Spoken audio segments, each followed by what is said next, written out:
हम मुमताज झा समस्त मिथिलावासी को गोर लागे छी। भोला बाबा के गीत गाबऽ जा रहल छी। एहि गीत के रचना आदरणीय अशोक मिश्र भाईजी केने छथि। जय मिथिला, जय मैथिली, जय माँ जानकी। दर्शन लकाटिया उड़िया यो बाबा, फेरियो नजरिया। दर्शन लकाटिया उड़िया यो बाबा, फेरियो नजरिया। सुनियो ने हमरो गुहारिया यो बाबा, एलौं दुआरिया। सुनियो ने हमरो गुहारिया यो बाबा, एलौं दुआरिया। दर्शन लकाटिया उड़िया यो बाबा, एलौं दुआरिया। दीनहीन सब कहे जग सँ छिहारल, दीनहीन सब कहे जग सँ छिहारल। हम दुर्बल दानी क्लेश के मारल, हम दुर्बल दानी क्लेश के मारल। हर लियो हमर विपतिया यो बाबा, एलौं दुआरिया। हर लियो हमर विपतिया यो बाबा, एलौं दुआरिया। सुनियो ने हमरो गुहारिया यो बाबा, एलौं दुआरिया।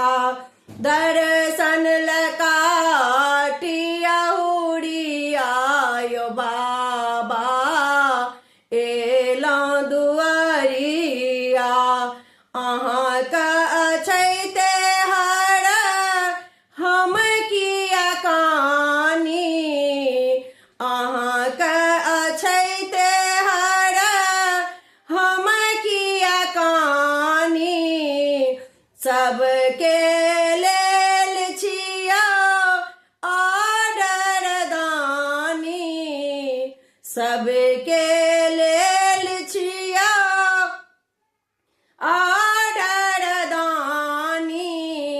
लिया ने हमरो खबरिया यो बाबा, एलौं दुआरिया। लिया ने हमरो खबरिया यो बाबा, एलौं दुआरिया। दर्शन लकाटिया उड़िया यो बाबा, एलौं दुआरिया। भर जिंदगी हम नाम नाई जपलौं, भर जिंदगी हम नाम न जपलौं।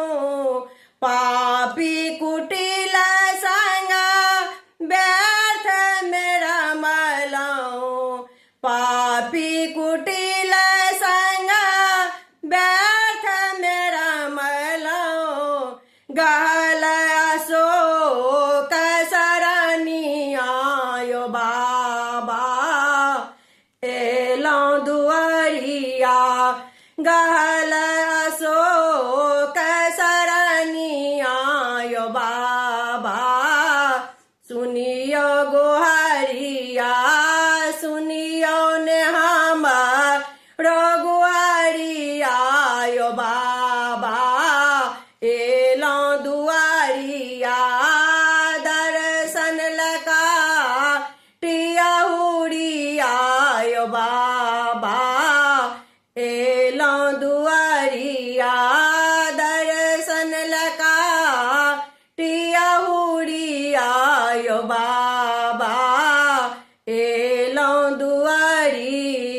धन्यवाद।